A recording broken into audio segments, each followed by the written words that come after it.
Comme vous l'avez vu au titre, ce soir, on va parler de la paix et de la trêve de Dieu. Alors déjà, je vais vous poser un petit disclaimer. Je ne suis pas, je ne connais pas trop ce sujet. Je ne l'étudie pas en ce moment, donc je suis un peu novice dedans. Donc je ne vais pas employer beaucoup de précisions historiques. Je ne vais pas vous citer des dates ultra compliquées ou des dates de concile ultra complexes. Donc on va rester dans quelque chose de très prosaïque. Mais quand même, on va essayer d'utiliser, de comprendre quelle est cette notion de paix de Dieu et de trêve de Dieu dans son contexte, donc celui du 10e, 11e siècle. Et on va surtout essayer de comprendre, pardon, en quoi c'est une pierre fondatrice de la féodalité française et ensuite européenne, occidentale, chrétienne, puisque cette notion s'est déplacée notamment en Catalogne, en Espagne et en Allemagne. Donc, avant toute chose, on va quand même définir un peu ce qu'est la paix de Dieu. Et moi, je ne me suis pas compliqué la tâche, pardon. Je vais prendre la définition du dictionnaire Larousse, du dictionnaire de l'histoire de France, qui nous indique qu'à la fin de l'Empire carolingien, il y a eu une dissolution politique avec une augmentation des troubles et une augmentation de ce qu'on appelle la Fed. Donc, c'est-à-dire le régime féodal de vengeance, de guerre de vengeance qu'on peut encore trouver dans certains pays comme l'Albanie par exemple, dans une autre mesure bien évidemment. Et donc, cette Fed met en danger les paysans et aussi les clergés, qui, avec les raids normands notamment, subit de nombreux dégâts, et notamment sur un sujet très précis, c'est le déplacement des reliques. En effet, les Normands et les Vikings agressant les côtes du nord de la France notamment, les moines doivent déplacer les reliques, qui sont très importantes, notamment pour la vénération des saints locaux. Je parlerai de ça un peu plus tard. Et donc, il va y avoir plusieurs conciles en France. Donc à Charroux, le premier, le plus connu, le concile de Charroux en 989, celui du Puy en 990 et celui de Lens puis Limoges en 94.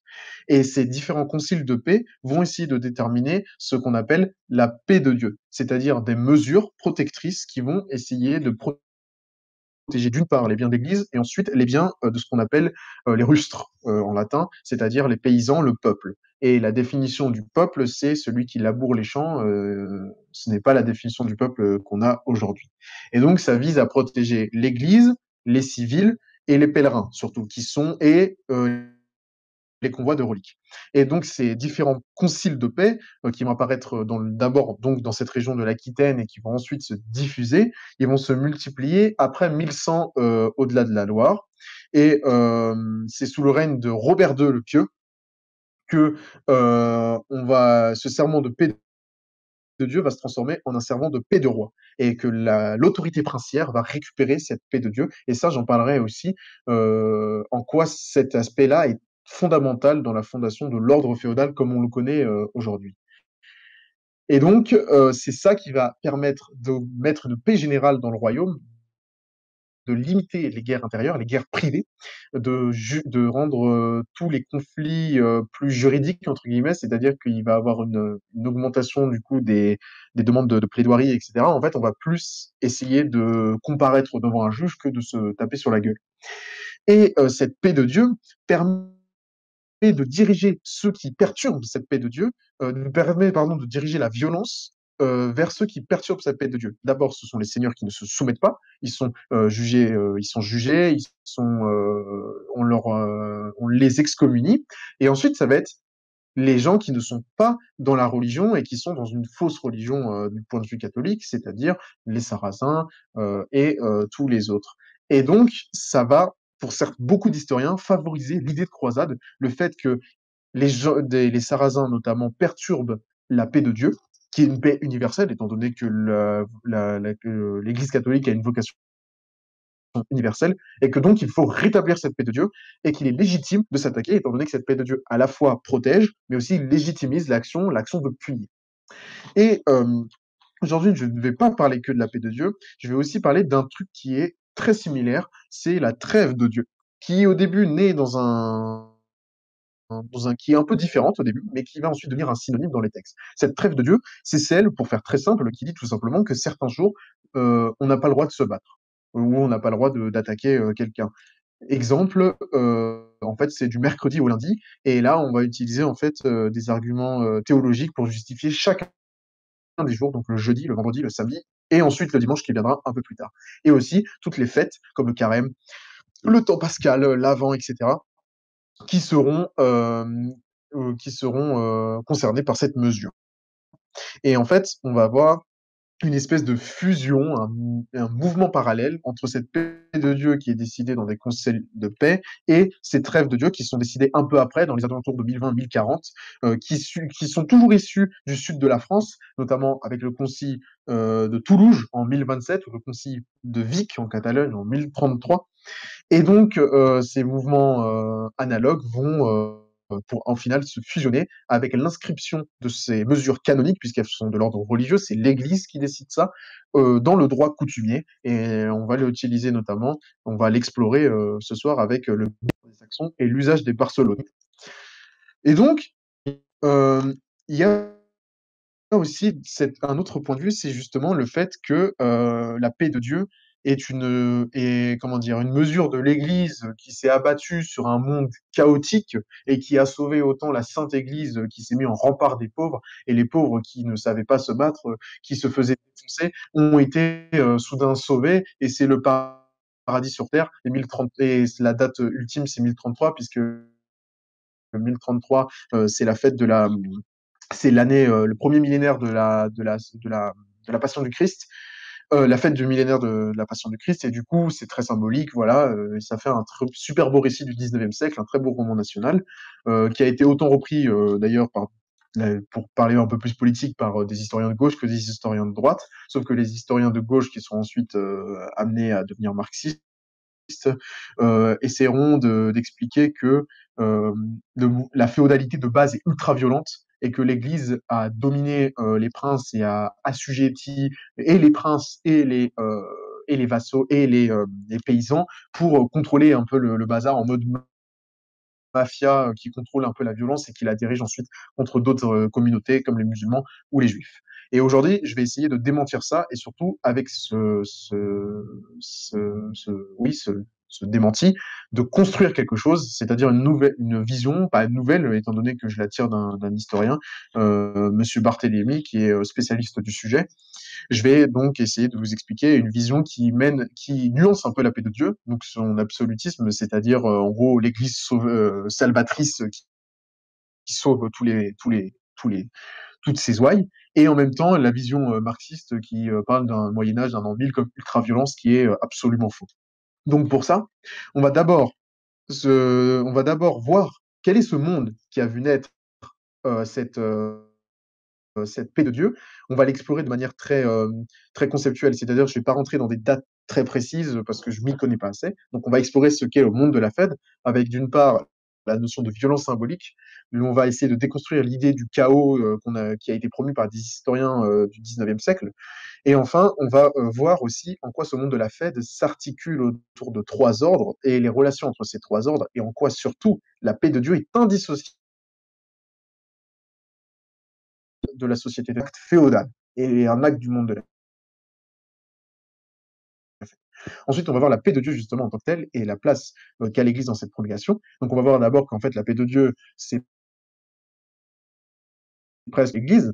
Ensuite, on va voir la relation qu'a l'Église avec les rustres, celle qu'elle est censée défendre. J'utilise le terme russe parce que c'est le terme qui était utilisé à l'époque, hein. C'est pas quelque chose de péjoratif. Et enfin, on va voir quelle est la relation entre l'Église et les seigneurs en face, entre l'Église et le monde de la Fed qui est tenu par ces nobles qui ont l'air, selon les récits qu'on peut lire dans les livres d'histoire, qui ont l'air de se battre perpétuellement et de piller les gens et de violer des femmes à tour de bras. Et enfin, on va voir comment cette paix de Dieu va être fondatrice déjà d'un renouveau de l'an 1000 et surtout de la société féodale comme on la connaît. Et je pense, et en étant dans un cercle royaliste, de la société euh, féodale que l'on souhaite plus ou moins remettre au goût du jour, dont on souhaite au moins revoir les principes euh, à notre époque contemporaine.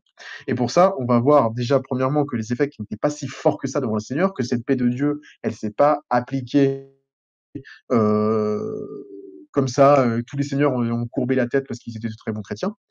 Et cela, c'est pour ensuite nuancer le fait que les seigneurs se sont appropriés cette paix de Dieu et l'ont transformée en droit canonique.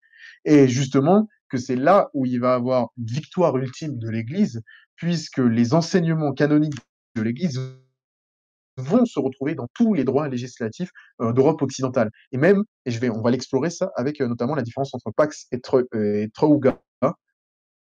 Je vais vous expliquer plus tard, mais c'est très intéressant. Alors, premièrement, ce monde de la Fed, qu'est-ce que c'est? Il est décrit comme une espèce un espèce pardon de chaos sans nom, où à la fin de l'Empire carolingien, qui est détenu par un Charlemagne surpuissant et un Louis Ier aussi surpuissant, ce qui est pas totalement vrai d'ailleurs. Donc ce monde vient après cela et c'est le bazar complet, c'est la violence complète et même certains historiens ont utilisé des récits eschatologiques de l'époque pour justifier que tout le monde pensait que c'était la fin du monde parce que il y avait des prophéties de je sais pas quel taré au fin fond de sa grotte. Cette vision, il faut la nuancer parce que premièrement, euh, quand on parle du monde de la Fed, donc du monde post-carolingien, on emploie souvent l'argument de la violence pour légitimer cette image que je viens de vous donner. On dit oui, il se tapait tout le temps sur la gueule. La violence, elle est surtout symbolique, parce qu'elle ne doit pas être exclue toujours de cette société des trois ordres, qui est une application d'un concept philosophique d'ailleurs, euh, mais cette société des trois ordres, celle de ceux qui prient, de ceux qui pugnatere, donc ceux qui cassent la gueule d'ailleurs, et ceux qui labourent ou ceux qui gouvernent, mais qui gouvernent les choses très prosaïques. Et l'accomplissement de chacune de ces castes permet un accomplissement plus universel, mais on va quitter le monde philosophique, on va vraiment rester très prosaïque.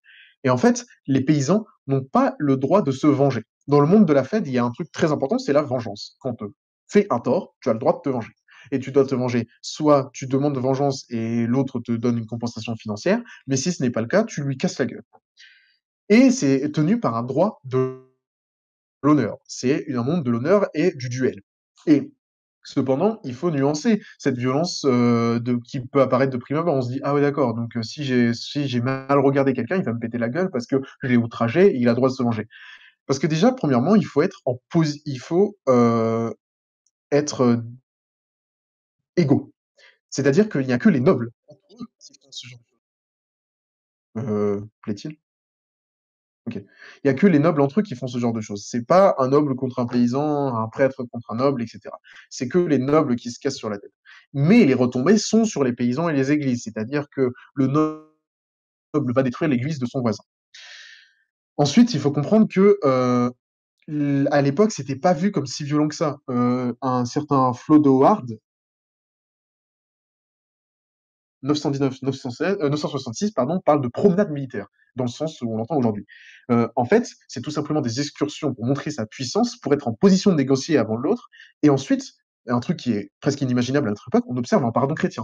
C'est-à-dire qu'on peut avoir fait une grande offense contre quelqu'un d'autre, on se bat un bon coup, on fait cette promenade militaire, et ensuite, il y a obligation de pardonner l'autre. Mais il n'y a pas de compensation financière. Du coup, ça exclut toute une part de la société de ce monde de la fête. C'est-à-dire que le monde de la fête ne concerne que des nobles entre eux qui se battent et se pardonnent. Mais les paysans, ils sont victimes. Ils sont victimes de cette violence. Et c'est pour ça qu'ils payent la défense et comment dire, qui s'en servent pour la défense, pour leur défense. Et donc, les seigneurs se doivent de les défendre. Et ce qui est presque amusant, c'est que les seigneurs vont donc faire des forts, des petits fortins, qui vont attirer les ennemis, puisqu'ils vont attaquer les places fortifiées, et qui vont légitimiser le pillage. Et on a l'air d'être dans un cercle vicieux de pure violence et de pur chaos. Cependant, il faut savoir premièrement que les paysans et les prêtres ne sont pas passifs. Il faut arrêter avec cette image du pauvre cerf qui se fait victimiser. Déjà, et même du pauvre moine qui se fait victimiser. Par exemple, il y a des réactions très connues, comme ce qu'on appelait les indigènes de l'Argentonnais, les miracles de Saint-Benoît, ou encore un moine qui mérite une présentation à lui tout seul, le moine Gimon, qui était sur son âne et qui prenait son épée et qui cassait de la gueule. Et donc, c'est ce monde de la fête place la violence certes, en vertu, pas en vertu, mais comment dire, en élément principal, mais c'est une violence symbolique. C'est-à-dire qu'on ne va pas tuer juste pour piller. C'est qu'on va montrer une violence, qu'on va symboliser cette violence, qu'on va menacer, beaucoup menacer, qu'on va prévenir qu'on peut être violent pour tenir les gens en joue. C'est ça, c'est une violence purement, souvent symbolique. C'est pas une guerre perpétuelle parce que la Fed connaît des moments de paix, mais c'est des affrontements plutôt ponctuels où on montre un peu ses muscles pour montrer sa légitimité. Et tout cela se fait dans un cadre très juridique. En fait, parce que tu es souvent devant des juges, devant des notables qui jugent de l'affaire et qui jugent de la négociation. Ça se termine toujours en négociation, ça se termine pas par la mort de l'autre. La vie d'un noble est trop précieuse.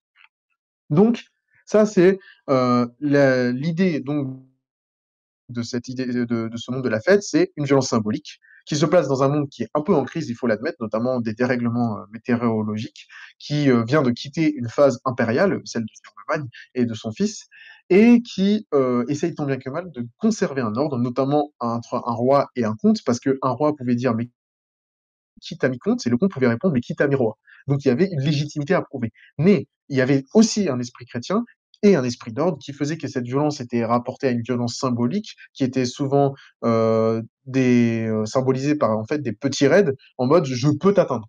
Tu vois, tu parles, mais je peux t'atteindre, donc on peut négocier, et ensuite ça se terminait toujours par un pardon chrétien.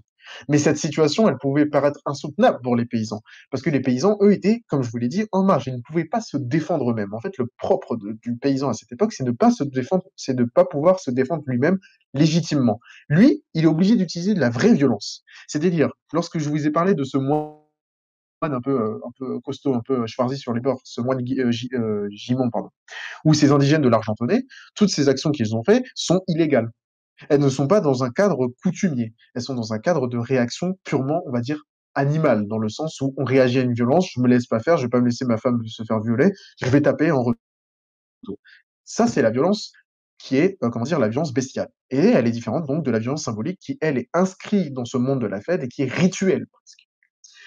Et donc, là, je vous parle de paysans et de moines et de chevaliers et je distingue très bien les trois ordres. Et bien justement, parce que ce, le contexte de la paix de Dieu, c'est le contexte de l'implantation de la Société des Trois Ordres. Société des Trois Ordres qui est une théorie de base très philosophique et métaphysique, qui n'a pas grand-chose à voir en fait avec l'application féodale qu'on en a faite, enfin pas grand-chose, ça serait mentir, mais qui est, disons, très compliquée et qui est née dans la Rome antique. Dans la Rome antique, qui s'est ensuite déclinée dans le monde grec, notamment avec Pseudodonie, et l'aréopagite, pardon, si vous connaissez, c'est celui qui a déterminé les ordres, les hiérarchies des anges, et qui a ensuite déterminé les hiérarchies parmi les hommes, et qui a fait trois ordres. Et en fait, de base, les ordres devaient permettre une montée spirituelle, une montée vers l'unité de Dieu. Et en fait, on a appliqué petit à petit cette notion très philosophique, très abstraite au monde concret, et cette application a certes eu des réductions, étant donné que donc de nombreux moines critiquaient en sous-main l'application de cette simplification, en fait, mais qui était assez fidèle avec l'idée philosophique d'une distinction de trois ordres, de gens qui sont là, en fait, pour être, et des gens qui sont là pour faire. Les gens qui sont là pour être sont les prêtres, et les gens qui sont là pour faire sont les moines, les chevaliers et les laboureurs. Et c'est ça la base philosophique de la chose. Et du coup, ça s'est décliné, ça s'est appliqué, et c'est devenu donc les oratores, les bellatores, terme qui viendra un peu après. Et d'abord, on va appeler le peuple, ensuite, on va appeler les laboratores, qui est un mot très tardif aussi en latin. Et enfin, on va les désigner juste par la caste des gens qui produisent des biens matériels. Et donc, euh, cette société, elle est inégale par définition. Et vous êtes royalistes à peu près tous, donc vous savez que c'est pas péjoratif. Elle est inégale par définition. Et elle laisse sur le banc des gens.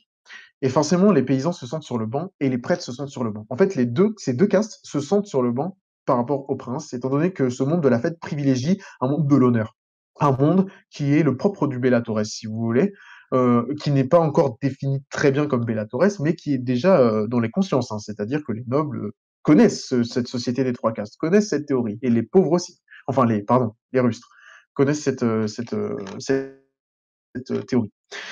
Et donc, l'Église se sent menacée. Elle se sent menacée dans sa légitimité, parce que dans cette théorie, elle est censée être supérieure. Le pouvoir spirituel est censé toujours être supérieur au pouvoir temporel. Sauf que là, ce monde de la Fed ne laisse pas le pouvoir spirituel supérieur, mais au contraire, c'est le pouvoir temporel qui agit. Certes, la violence est symbolique, certes, elle est légitimisée, certes, elle est ritualisée, certes, il y a un pardon chrétien à la fin, mais ce sont des applications de choses spirituelles dans un monde purement temporel de la guerre et de la paix, dans un mouvement purement politique, comme on pourrait le voir d'ailleurs aujourd'hui. Et c'est dans cet esprit que l'Église va essayer, par plusieurs conciles de paix, leur nom, d'instaurer cette paix de Dieu. Et donc, l'Église, d'abord, elle va utiliser des stratégies assez malignes. La paix de Dieu n'est dans un contexte de faiblesse du pouvoir épiscopal. Je m'explique. C'est-à-dire que ça vient pas vraiment du pape qui a dit, ok, les seigneurs ils se font la guerre, moi j'ai envie qu'on m'écoute, donc on va faire la paix de Dieu. C'est plutôt sur des initiatives d'évêques qui écoutent des moines et de relations entre moines et évêques que va naître ces conciles des paix, qui seront bien sûr totalement légitimes et le pape participera à cette entreprise. Hein, c'est pas, je ne dis pas l'inverse, mais des papes, les conciles de paix vont plus voir le pouvoir des évêques que le pouvoir pontifical. Parce que les épiscopats sont faibles par rapport aux seigneurs.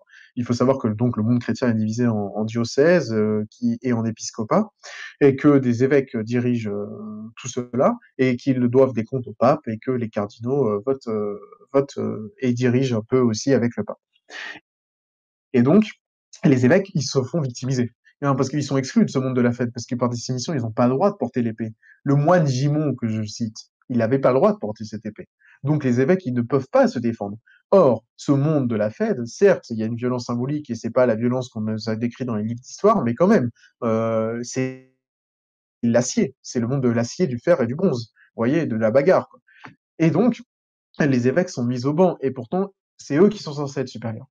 Du coup, ils vont utiliser leur influence, qui est quand même certaine, hein, étant donné qu'il faut s'enlever l'image du fait que les chevaliers de la fin de l'époque carolingienne sont païens, et sont très chrétiens. D'ailleurs, ils utilisent énormément de formules chrétiennes dans leurs discours, etc. Et c'est pour ça que cette paix de Dieu va plus ou moins marcher. Et donc, ils vont décider de canaliser cette force, de canaliser et de guider ce torrent. Et pour guider ce torrent, ils vont faire en sorte d'inscrire les seigneurs comme defensores ecclesiae, pardon, et je me réfère au serment de Bourges de 1038. Et en fait, si ça se comprend très bien, même si vous parlez pas latin, ça veut dire défenseur de l'Église, des biens ecclésiastiques.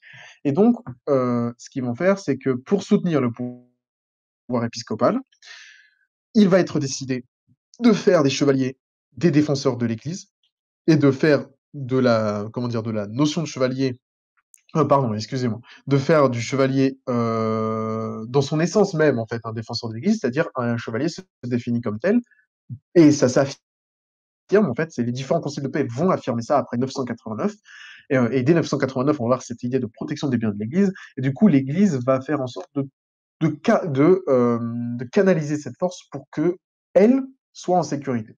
Et donc, euh, il va avoir des anathèmes. Il va avoir des pressions qui vont être faites, la pression de la punition. Comme encore la violence symbolique, on va menacer d'excommunication. Et c'est quelque chose de très important et de très grave, et du coup, ça va plus ou moins marcher. Par ailleurs, euh, les, les biens de l'Église vont, comment dire, je reprends, les chroniqueurs de l'époque, qui sont en fait les témoins de ces violences, vont exagérer les violences entre abbés et chevaliers, c'est-à-dire et moines et chevaliers, c'est-à-dire qu'on va montrer, on va dès cette époque construire une image de certains chevaliers qui sont des enculés avec les moines, si vous voulez, qui leur coupent la tête, hein, littéralement. Il y en a un qui lui a mal parlé, et c'est une vraie histoire, et il lui tranche la tête parce que il le saoule, quoi. Il porte une statue et ça le gêne dans sa vision. Et du coup, forcément, si on dépeint une image comme ça, si on commence à construire un récit historiographique, en fait, comme ça va amener à des réactions. Et l'Église l'a très bien prévu. Et c'est pour ça qu'elle n'était pas contre ces chroniqueurs qui exagéraient les faits, et qu'il y avait vraiment une vision de cette époque qui était que les chevaliers faisaient beaucoup de mal aux moines et qui nuisaient à l'Église. Et quand je dis une vision de cette époque, pour être clair, c'est les gens, les contemporains, se voyaient comme ça. C'est pas une vision du 19e siècle. C'est-à-dire les chroniqueurs de l'époque voyaient comme ça. Et comme c'est nos témoins, c'est les traces qu'on a, on peut supposer cela. Et donc, tous ces éléments-là vont faire que la paix de Dieu n'est pas tant une paix qui permet de protéger les pauvres et les veuves et les orphelins, que de protéger les biens de l'Église, dans un périmètre d'ailleurs très précis de 30 mètres autour de l'Église, et de faire en sorte que l'Église soit un lieu de refuge, sauf pour celui qui a profané la loi de Dieu, ou euh, qui a profané la paix de Dieu. C'est-à-dire C'est-à-dire qu'il va avoir, au début, il n'y a pas donc, pardon, au début, dans ces conciles, il n'y a pas de, j'ai perdu les mots. Il n'y a pas de mesures coercitives, voilà. Les tout premiers conciles, il n'y a pas vraiment de grandes mesures coercitives. C'est un peu plus tard qu'on va avoir des punitions qui vont apparaître, notamment ensuite dans les droits législatifs, dans les droits qui vont être promulgués par les princes et qui vont s'inspirer de cette paix de Dieu. Mais pour l'instant, on va menacer d'excommunication, on va jeter l'anathème et on va essayer d'avoir la clameur populaire. Et c'est une parfaite transition pour parler de la relation entre l'Église et les Russes. En effet, c'est entièrement notre sujet de parler de la paix de Dieu entre l'Église et les paysans, parce que la paix de Dieu concerne ces paysans. Si vous voulez, on peut même définir la paix de Dieu comme l'état perpétuel de protection de certaines personnes. C'est-à-dire que les clercs, les moines, les marchands, certaines pièces de certains bétails, les charrues, les paysans, tout cela ne sont pas attaquables, en théorie. Et les moulins, ils ne sont pas attaquables. Ça va être la paix de Dieu. Et ensuite, quelque chose qui va être beaucoup plus ponctuel et temporel, ça va être la trêve de Dieu qui va s'appliquer sur certains jours précis. Et donc, cette paix de Dieu, elle met au centre l'Église et les paysans. Et on verra ensuite qu'elle participe à la constitution du monde de la fête, du monde féodal. Cette Église, elle voit bizarrement les Russes. Il y a une relation un peu conflictuelle. C'est-à-dire qu'à la fois, il y a un conflit entre ce qu'on appelle les saints rustres et les saints des moines. C'est-à-dire que la religion véritable, l'application religieuse qu'on peut voir dans les campagnes, c'est une vénération des saints. C'est d'ailleurs une application, comment dire, de la religion qu'on voit même dans d'autres religions, dans les zones campagnardes. Souvent, dans les zones campagnardes, on va vénérer les saints parce que c'est plus facile, c'est plus proche de nous et pour d'autres raisons un peu plus complexes. Et du coup, il va avoir une espèce de fossé qui va se creuser entre les saints des théologiens, qui sont très, comment dire, qui sont très étudiés, qui sont très précis par rapport au droit canonique et à la tradition, qui sont très corrects, voilà. Et les saints rustres qui mélangent à la fois de notions chrétiennes, mais aussi d'anciens rites païens qui ont été réemployés, etc. Parce qu'il ne faut pas se mentir, les gens n'ont pas arrêté d'être païens du jour au lendemain. Certes, les chevaliers étaient chrétiens, certes, les moines étaient chrétiens, mais les paysans, eux aussi, étaient chrétiens, mais utilisaient des éléments folkloriques pour alimenter leur christianisme. Et donc, cette question de la vénération des saints va être une véritable surface d'interaction entre le clergé et le peuple. La relation entre l'Église et le peuple, elle se fait autour de cette vénération des saints.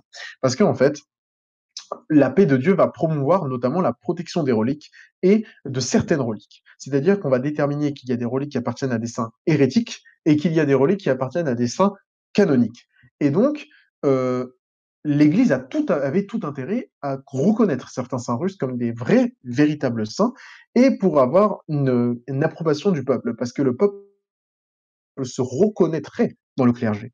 Certes, il y avait un fossé qui a été creusé par les intellectuels. Les purs intellectuels essayaient vraiment de creuser un fossé qui n'existait pas d'ailleurs, tellement, entre la religion des évêques et la religion des gens populaires, des gens du peuple, pardon. Mais en réalité, c'est une relation beaucoup plus nuancée qu'on le voit. C'est une relation presque saine, entre guillemets, entre à la fois un refus du peuple pour certains trucs inapplicables dans certaines régions, hein, c'est-à-dire que le droit, la tradition ne peut pas s'appliquer parfaitement de la même manière partout. On ne peut pas tous être ultra rigoristes, ultra en application avec ce que dit la Bible et ce que dit je ne sais pas quel théologien, et à la fois une reconnaissance des saints rustres de la part du clergé qui va permettre en fait d'avoir le soutien populaire durant ces conciles. Parce que autour des lieux où il y aura les conciles, où il y a eu pardon les conciles, le peuple était à côté et faisait lancer des acclamations. Certains diront que ces acclamations n'étaient pas si réelles et qu'au Moyen Âge, on pouvait avoir de l'engouement pour tout ce qui sortait de l'ordinaire. C'est un peu mauvaise langue, je l'avoue, mais ça peut être une réalité. C'est notamment ce que prétend Dominique Barthélemy, mais lui-même nuance le fait que ça a quand même la marque d'un accord du peuple, d'un accord, d'une reconnaissance dans ces mesures. Mais on va nuancer, ces mesures ne sont pas non plus, comment dire, pro-paysans anti-seigneuriales, hein. C'est-à-dire que, par exemple, dans ces mesures, il n'y a rien qui est stipulé pour le remboursement des dégâts.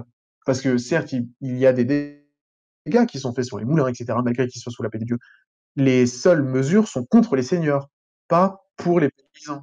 C'est-à-dire que les seigneurs vont devoir payer des amendes, vont devoir se soumettre à l'évêque, vont devoir faire des serments, vont devoir jurer, mais ils vont pas devoir cotiser pour ensuite rembourser les paysans. C'est l'Église qui va le faire en récupérant l'argent et ensuite en le redistribuant aux pauvres de manière par l'aumône, mais pas en réinjectant dans l'économie et en reconstruisant les moulins. Du coup, ça nuance la relation entre l'Église et le peuple, et ça montre que cette paix de Dieu ne s'inscrit pas dans une espèce de transformation de la société de la Fed, où en fait, oh non, les seigneurs ont été trop violents, c'est bon, on s'est calmé, c'est la fin de la peur carolingien, mais on s'est calmé, maintenant, comme une loi de la Fed. La Fed, donc cette histoire de vengeance, c'est un pilier de l'ordre. C'est je te menace que je peux te frapper, donc tu me frappes pas, mais si tu me frappes, je te pardonne chrétiennement. Et l'ambition de l'Église, c'est un peu, au premier abord, contraire. C'est-à-dire, non, ne vous tapez pas, ne vous tapez pas. La paix de Dieu, c'est ça, ne vous tapez pas. Réglez ça de manière pénale. L'Église va militer pour régler les affaires de justice de manière pénale devant un tribunal, devant des magistrats. Mais on se rend compte que l'Église s'enlise un peu dans la fête, va essayer de faire pas des pots de vin, mais va être très arrangeante, va éviter de contrarier les princes, etc. Si bien que cette ambition va se retrouver mise à mal. Cependant, on peut déjà voir un truc très paradoxal, c'est qu'il n'y a pas une paix de Dieu, il y a plusieurs paix de Dieu. Parce qu'il y a plusieurs conciles. Je vous ai cité Charroux, Poitou, tous ces conciles ne sont pas tous d'accord, notamment sur la question des saints à vénérer, qui était une question primordiale. C'est-à-dire que certains conciles vont dire, bon, ce saint rustre, il est légitime, mais d'autres évêques, d'autres conciles vont dire, mais non, c'est complètement hérétique. Et il va y avoir des séparations et des conflits dans cette notion de paix de Dieu. Et cette paix de Dieu n'est donc pas unanime. Elle n'est pas proclamée de manière unanime. Certes, la notion reste toujours la même, c'est-à-dire protéger les pauvres et les biens de l'Église et faire en sorte que les seigneurs ne se battent plus entre eux, mais se battent pour l'Église. Ça reste fondamental. Mais il va y avoir différentes lignes sur la manière d'appliquer cela, et notamment sur la relation qu'on doit avoir avec les rustres. Est-ce qu'on doit approuver leurs saints? Est-ce qu'au contraire, on doit les rejeter? Est-ce que les reliques qui sont transportées, parce que tout ça naît du fait du transport des reliques, doivent être... Est-ce que c'est légitime, par exemple, de tuer un moine qui transporte une relique hérétique? Ce genre de questions. Et en fait, la paix de Dieu, différents seigneurs vont comment dire, vont se soumettre à différentes paix de Dieu. Et en fait, on va voir que la paix de Dieu, c'est presque un serment féodal. C'est-à-dire que la paix de Dieu, elle est locale. Comme je vous l'ai dit, ce n'est pas du fait du pape, c'est du fait de l'évêque. C'est-à-dire du fait de la localité chrétienne. C'est d'abord en Aquitaine, ensuite dans le Poitou, ensuite ça se propage au nord de la Loire, ensuite ça va en Saxe et chez nos amis les Catalans. Et donc, ça va s'arranger en fonction des localités, en fonction des saints qu'on vénère et en fonction de la puissance des seigneurs et de la volonté des princes. Et ainsi, chacun va prêter allégeance à une paix de Dieu, à un concile de paix. Il y a bien sûr sûrement des exceptions, des gens qui ont été complètement d'accord avec tous les conciles, mais dans la majorité, c'est ça. Et du coup, la paix de Dieu semble comme être un serment féodal de restitution de l'ordre, c'est-à-dire l'Église au-dessus de l'État, l'Église pardon au-dessus des seigneurs, parce qu'on ne peut pas parler d'État, au-dessus du peuple, mais qui sont complémentaires et qui ne sont pas, ça veut dire que le peuple n'est pas inutile, les seigneurs ne sont pas inutiles et les prêtres ne sont pas tous supérieurs, il y a pas d'inférieur supérieur, il faut de manière morale, c'est-à-dire que chacun a une nécessité de l'ordre, mais de l'autre, mais d'une façon hiérarchique. Et donc, il y avait des clauses de négoce, par exemple, dans ces serments de féodaux.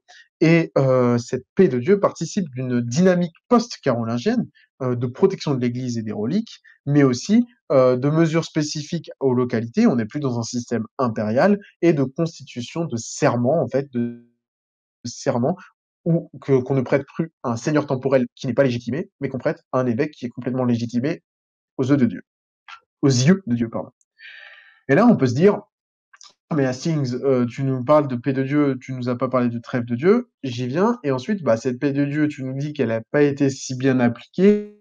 que ça ressemblait plus à un serment féodal, qu'il y avait des espèces d'arrangements entre les nobles et les évêques, et qu'enfin, les rustres qui sont censés être protégés n'étaient pas toujours d'accord avec l'Église, et que l'Église était parfois en conflit à cause de cette problématique des saints.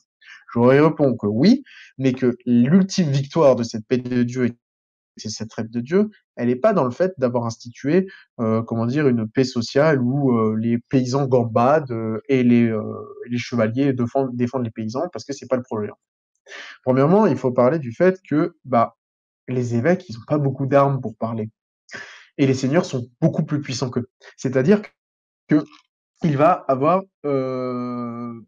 du laxisme vis-à-vis de cette paix de Dieu. Déjà, je vous ai parlé du fait de la volonté de l'Église de transiter entre une justice de la Fed, c'est-à-dire de la vengeance de particulier à particulier, à une justice pénale. Ça va pas beaucoup se faire.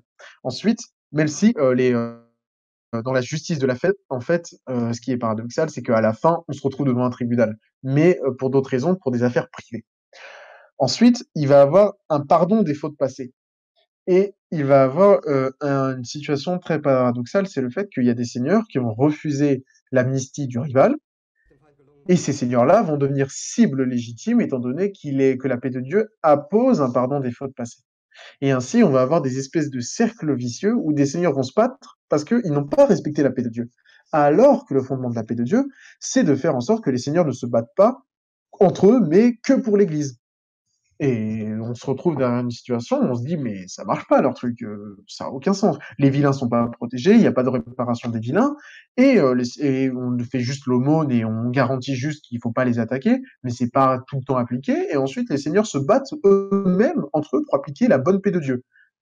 Ça ressemblerait presque à certains conflits qu'il y a aujourd'hui dans l'Église catholique. Et donc, c'est à ce moment-là qu'on va parler de la vraie victoire de la paix de Dieu et qu'on va introduire la notion de trêve de Dieu. La notion de trêve de Dieu, elle est très simple, hein. C'est le fait que certains jours de l'année sont fériés de guerre, si vous voulez. Et les princes vont s'approprier ces notions de paix de Dieu et de trêve de Dieu, et ils vont l'appliquer dans le droit législatif politique. C'est-à-dire que toutes ces notions que je vous parle, c'est du droit canonique. C'est l'Église qui gère ça. Mais l'Église qui ne se fait pas protecteur de la veuve et de l'orphelin, comme je l'ai expliqué tantôt. Mais il va avoir une application de ce droit canonique vers un droit usuel dans la coutume. Et c'est pour ça que je vais utiliser, avec l'étude de Thomas Gergen, le Ustages de Barcelona et le Sachsenspiegel, désolé de mon allemand, qui sont deux textes juridiques, l'un à l'usage du peuple catalan et l'autre dans le droit germanique. Et je vais vous expliquer donc en quoi ce sont des applications de ce droit canonique et en quoi en fait la paix de Dieu a gagné et a institué un ordre féodal qu'on peut juger ensuite saint et ça c'est un autre débat. Les, la, je vais parler par exemple de la Ustages de Barcelona, pardon, oui, qui est promulguée par un certain Ramon Berenguer Ier. Alors là, les noms catalans, je suis désolé. Qui est avec sa femme aussi. Il y a une grande participation de sa femme, qui est donc comte de Barcelone, pas de Catalogne, comte de Barcelone. Et en fait, il va écrire un droit avec des magistrats en 1060, donc très tôt dans les contextes de la paix de Dieu, c'est-à-dire le contexte de la paix de Dieu, c'est 989-1041, là on est en 1060, c'est à peine c'est 19 ans après. Et donc ce Ramon va garantir la paix et la protection autant des Espagnols que des Sarrasins, premièrement. Il va ensuite et ça va permettre de donner des attributs au prince. Le prince est fidèle, il assure la sécurité, la paix et il a la vérité par la religion. Et ainsi, il est garant de la sécurité. Ce n'est pas l'Église qui est garant de cette sécurité, mais en fait, c'est le prince. Et donc, là, ça va instituer une application de la paix de Dieu dans le pardon, ça va instituer la notion de paix de Dieu dans le droit coutumier classique. Ensuite, on va avoir une application de la trêve de Dieu. C'est-à-dire qu'avec le texte du, donc le miroir des Saxons, je vais le dire comme ça maintenant, qui a été écrit par Heike de Repgau en 1226, on va avoir une application de la trêve de Dieu dans le fait va avoir un calendrier très précis des jours où il ne faut pas se combattre. Et une légitimation de chaque jour de la semaine de pourquoi il ne faut pas se combattre, sauf le lundi et le mardi. Le jeudi, je vais vous retrouver ça parce que ça peut quand même intéresser certains. Alors, il faut savoir, je l'ai. Attendez, je vous retrouve ça. Voilà. Donc, là, je cite directement le texte de Thomas Gergen, donc l'historien sur lequel je me base. Le jeudi est le jour de la bénédiction de l'huile d'onction utilisée pour le baptême et celui où tout un chacun est accueilli au sein de la chrétienté. Donc, il doit être férié. C'est aussi le jour de la scène et de l'ascension. Le vendredi, Dieu créa l'homme et le Christ fut crucifié, donc ça doit être férié. Le samedi marque la fin de la création de la terre et du ciel et la mise en tombeau du Christ après son martyre, donc ça doit être férié. En outre, c'est le jour de l'ordination des prêtres, encore plus, puisque c'est des prêtres qui promulguent la loi, la paix de Dieu. Et le dimanche est justifié par la réconciliation de l'homme avec Dieu après les péchés d'Adam. Il est tout à la fois le premier et le dernier jour de la semaine, le jour de la résurrection des morts et de l'ascension des hommes au ciel, et donc il doit être férié. Et ça va être l'utilisation de la Bible qui va permettre de fériériser ces jours afin qu'il n'y ait pas de combat. Et ça, c'est dans un droit législatif, pas un droit canonique. C'est-à-dire qu'on va avoir une véritable utilisation de la religion pour faire les lois les plus justes et les plus saines possibles, même après 200 ans, étant donné que je vous ai dit, la date de ça, c'est 1226. Et je vous rappelle, la fête de tout ce que la paix de Dieu, etc., c'est 989-1041. Et donc, dans le Sarsenspiegel, et c'est là où j'en vais en finir, il va avoir une nuance entre la paix de Dieu et la trêve de Dieu. Alors, avant de commencer ce gros morceau, on va récapituler tout ce que j'ai dit pour que tout le monde soit au fait. La paix de Dieu est née dans le monde de la Fed, qui utilise la violence symbolique entre les nobles, très institutionnelle, pour régler les conflits. Qu'il y a une violence qui est aussi animale et qui provient des victimes, donc les prêtres et les paysans, mais qui n'est pas légitime et qui est rare, mais qui montre que les paysans et les prêtres ne sont pas passifs. Ensuite, on a une église qui a fait en sorte de canaliser cette force pour que les seigneurs soient défenseurs de l'église et non plus défenseurs de leur propre intérêt. Que par extension, les seigneurs doivent être défenseurs des intérêts des pauvres, sauf que en vérité, il y a une nuance à apporter, étant donné qu'il n'y a pas, par exemple, de réparation dans les biens détruits par d'éventuelles guerres, etc., ou d'éventuels conflits de guerre privée, mais que, en tout cas, ce n'est pas parce que l'Église ignore les vilains et les serfs, c'est qu'il y a une relation conflictuelle autour de la vénération des saints, qui est notamment un thème central de la paix de Dieu, mais que cette relation conflictuelle est en fait une relation aussi, on va dire, saine, étant donné que l'Église va petit à petit légitimer des saints rustres et va faire évoluer la chrétienté dans sa base, c'est-à-dire dans la localité. C'est une véritable révolution chrétienne. Enfin, révolution, ce serait peut-être pas le bon terme, mais évolution très positive, et va légitimer pour avoir le soutien populaire et pour constituer une sorte d'alliance, tout en étant un peu distant et par certains intellectuels en creusant un fossé entre les pauvres, les rustres et les théologiens. Voilà.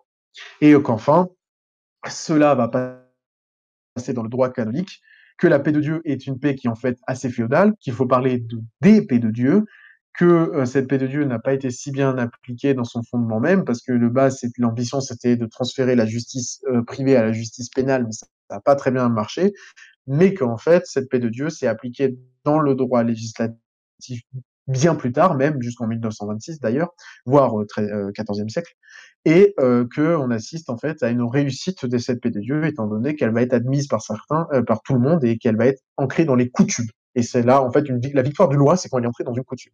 Ça, c'est saint Thomas d'Aquin qui le dit. Et enfin, on va parler de la réussite totale, pour terminer sur cette réussite de l'Église, la réussite et la victoire ultime qui est dans la Pax et Treuga. Alors, Pax et Treuga, pardon, c'est deux termes latins qui veulent dire paix et trêve. Il faut savoir que la notion de paix de Dieu va, au fil de l'histoire, devenir un lieu commun. C'est-à-dire qu'on va confondre paix et trêve de Dieu, même dans les textes législatifs, et qu'on va les amalgamer. Dans les droits législatifs qui vont être composés après vont de prime abord, amalgamer ces deux notions, vont les mélanger, vont les associer ensemble. Par exemple, dans le Ustagues de Barcelona, on retrouve beaucoup ces deux mots ensemble et on retrouve rarement l'un sans l'autre, en fait. Soit il y a Pax tout seul, soit c'est Pax et Treuga. Oui, Treuga, pardon, j'arriverai jamais à la prononcer. Treuga. Et en fait, pourquoi je vous parle de victoire ultime de l'Église sur ce point? Parce que en fait, la paix de Dieu et la trêve de Dieu sont deux modes de la paix et permettent de définir ce qu'est la paix et de définir la loi et de placer l'Église comme supérieure au pouvoir temporel et ainsi de constituer un monde de la Fed, certes, qui reste monde de la Fed, étant donné que même la paix de Dieu est un serment féodal, mais qui va se constituer de manière légitime, de manière naturelle dans le sens métaphysique du terme, c'est-à-dire la métaphysique au-dessus, l'application concrète en bas. Et donc, cette paix de Dieu et cette œuvre de Dieu vont participer à ça, cette distinction dans les textes juridiques va participer à ça. La paix de Dieu fait partie de ce qu'on appelle une paix subjective. C'est-à-dire que c'est une protection sans limite de temps qui protège les biens de l'Église et du roi, les chemins du roi d'ailleurs, le moulin, la charrue, c'est une application locale. Elle est en fonction du sujet. Et donc, elle est appliquée de manière très terrestre. Et la trêve de Dieu se place dans une paix objective. C'est une protection pour tous durant les jours saints. Ça ne fait pas cas des particularités, ça ne fait pas cas des sujets subjectifs relatifs au sujet. Et donc, il faut déterminer un calendrier, des jours saints, le jeudi, vendredi, samedi, dimanche protégé, en justifiant par l'Ancien ou le Nouveau Testament. Et donc, la notion de trêve de Dieu, qui d'ailleurs surgit dès le Concile de la 33 en 1179, va être capitale dans la définition de la paix. En fait, la paix objective et subjective sont intimement liées. Et cette paix subjective et objective sont aussi la paix temporelle et la paix éternelle, la paix de Dieu et la paix du monde. Et en fait, tout cela, il faut le comprendre, et je vais faire un petit aparté très rapide avec les cités de Saint Augustin. La cité de Dieu et la cité de la terre, la cité céleste et la cité de la terre. Il y a une paix qui est dans la cité céleste, qui est la vraie paix, qui est une paix éternelle, qui est une satisfaction et une plénitude. Il y a une paix temporelle qui s'en approche, qui est l'arrêt des conflits, mais qui n'est pas forcément la paix céleste. La paix terrestre est nécessaire pour accéder à la paix céleste. Et ainsi, les deux notions doivent dialoguer entre elles. Et cette paix de Dieu et trêve de Dieu sont dans un dialogue. La paix de Dieu, qui est une paix subjective, est une paix appliquée au monde temporel, au monde terrestre. Et elle est en fonction des gens. La paix objective, quant à elle, est une paix qui est pour tous et qui se base sur des notions religieuses, extrêmement religieuses, les jours saints. Et en fait, l'Église a gagné parce qu'elle a réussi à mettre la paix objective, cette paix céleste, cette approche de la paix céleste, dans le droit législatif classique, dans le droit temporel, dans le droit prosaïque et pragmatique, dans ce qu'on pourrait appeler aujourd'hui notre droit à nous, c'est-à-dire le droit détaché de toute religion. Et en fait, les princes vont intégrer dans leur mode de pensée cette paix éternelle et paix temporelle qui vont dialoguer entre elles. C'est la distinction paix éternelle et paix temporelle que fait par exemple Bernard de Pavie, Troiga perpetua et Troiga temporalis, pour justifier cela. C'est en même temps la paix des hommes et la paix de Dieu qui s'applique aux hommes. Ainsi, les princes vont se faire garant d'une paix temporelle, une paix subjective, la paix de Dieu, celle qui est locale. Mais en même temps, ils vont le faire en fonction d'un calendrier qui est issu de la Bible, d'une écriture simple, de la révélation de Dieu et qui s'approche de la paix céleste. Et donc, la définition même de la paix dans cette société est complètement différente de la nôtre. La paix n'est pas l'arrêt de la guerre, la paix est l'arrêt des tensions privées pour la paix subjective, donc l'arrêt de la Fed en cassant la gueule de l'autre, et en même temps le respect d'une paix potentielle, d'une cité potentielle qui est la cité céleste, et potentielle qui va advenir par définition également. Ainsi, l'Église a réussi un tour de force exceptionnel, c'est d'imposer un ordre. D'imposer un ordre, non pas à la société des trois ordres, qui était déjà là depuis assez longtemps, qui était là d'autant sur le plan philosophique que sur le plan concret. Elle ne va pas appliquer un ordre dans le sens où on peut le rendre aujourd'hui, c'est-à-dire une sécurité, hop, hop, hop, police, on respecte la police et on est au Japon, c'est super cool. Mais elle va appliquer un ordre dans la manière de gouverner. C'est-à-dire qu'on va pas gouverner en fonction, de paix temporelle comme on gouverne aujourd'hui, c'est-à-dire: «Ah, je te castagne la gueule. Ah non, on arrête. OK, c'est la paix temporelle, c'est la paix politique», mais on va gouverner toujours en fonction de cette paix éternelle, d'accord? De cette paix éternelle qui est, la trêve de Dieu, qui est en fait Dieu qui dit, je vais faire de manière prosaïque, mais Dieu qui dit tout simplement: «Bon les gars, il y a la cité céleste, nous tous les jours, on n'a pas le droit de se battre. On va l'appliquer un peu parce que sinon vous pourrez jamais l'atteindre et tous les ouailles que j'ai balancés sur terre ne pourront jamais l'atteindre. Or je vous ai promis que vous pouvez venir, que la porte est ouverte au paradis et dans la cité céleste, du coup, essayez au moins de pratiquer ça sur terre». Et en fait, ça va donner un véritable sens à la politique, et c'est là où je vais en terminer, cette paix de Dieu et cette trêve de Dieu. Elle ne va pas changer la société comme on le croit de manière très terre à terre, très matérielle. C'est-à-dire les paysans, bon certes, ils vont fleurir, mais ils fleurissaient déjà avant en fait, dans le sens où on a vu un réel bond de la production bourgeoise dès 980, qu'on a vu une certaine explosion des fois de la production dans certaines régions du blé, qu'on a vu une amélioration du sort des serfs et des vilains, mais avant la paix de Dieu. Et ça va pas non plus, comment dire, empêcher les seigneurs de se battre. Les seigneurs se battaient avant, les seigneurs se sont battus après. Les seigneurs se battaient pas tous les jours et après non plus. Les seigneurs se respectaient et ils sont toujours respectés. Les seigneurs se pardonnaient d'une manière chrétienne et l'ont toujours fait. Ça va pas non plus garantir l'Église comme la défenseur de la veuve et de l'orphelin. L'Église va pas cotiser pour réparer les moulins des pauvres, elle va leur faire l'aumône, bien évidemment. Elle va pas non plus être assez puissante pour garantir le fait qu'un seigneur détraqué ne puisse pas tabasser un cerf, ça c'est une réalité, mais ça va réduire bien évidemment. Et enfin, elle va pas réussir le tour de force matériel, qu'on pourrait dire, c'est-à-dire la transition justice privée, justice pénale. Par contre, elle va réussir son objectif, c'est-à-dire de faire en sorte que tout le monde respecte les Écritures saintes et que tout le monde respecte la hiérarchie réelle qui existe entre la cité du ciel et la cité de la terre, et que je vais reprendre les termes de saint Augustin, d'une présentation que j'avais déjà faite avant, la cité du ciel a une ombre sur la cité de la terre. Et il faut que toutes les ouailles chrétiennes se mettent sous cette ombre pour pouvoir ensuite accéder à la cité du ciel. Et cela, cette ombre de la cité du ciel sur la cité de la terre se fait notamment par l'application de cette notion de pax et trauga dans le droit canonique, dans la coutume, dans le truc très matériel et prosaïque. Ainsi, l'Église a pu littéralement donner une pertinence, c'est ça le dernier mot, une pertinence à l'ordre féodal. La pertinence d'un ordre politique, ce n'est pas tant qu'il puisse survivre un minimum, parce que il est périssable, mais c'est qu'il ait un objectif qui est au-dessus de lui et un objectif transcendant. Aujourd'hui, notre ordre politique n'est pas pertinent. La politique se fait pour elle-même ou pour des intérêts qui sont certes suprapolitiques, mais qui ne sont pas non plus supramatériels. La politique de cette époque se fait toujours avec ses torts et ses travers, mais se fait dans un but unique, c'est cette cité du ciel et cette notion du paix qui va avec le siècle, dès la Renaissance d'ailleurs, mais avec le siècle de lumière, des Lumières se transformer, c'est-à-dire qu'on va occulter la paix objective, donc cette trêve de Dieu, cette notion de paix qui descend de la cité du ciel sur la cité de la terre. On va garder la paix subjective, donc la protection de la veuve et de l'orphelin, et on va ensuite la désacraliser, étant donné qu'elle ne va plus avoir l'ombre de la paix objective sur elle, et ça va mener à notre notion de paix qu'on a aujourd'hui, qui peut rapidement être définie, même si c'est un sujet très complexe, comme le simple arrêt des hostilités, et qui la sacralise complètement et qui ne garantit rien. Parce que, et je termine là-dessus, le sacré garantit la vie, car Dieu garantit notre vie, et que le sacré, c'est tout ce qui est relatif à Dieu. Et ainsi, la paix de Dieu et la trêve de Dieu doivent certes être nuancées, mais on peut réellement dire que c'est une vraie réussite.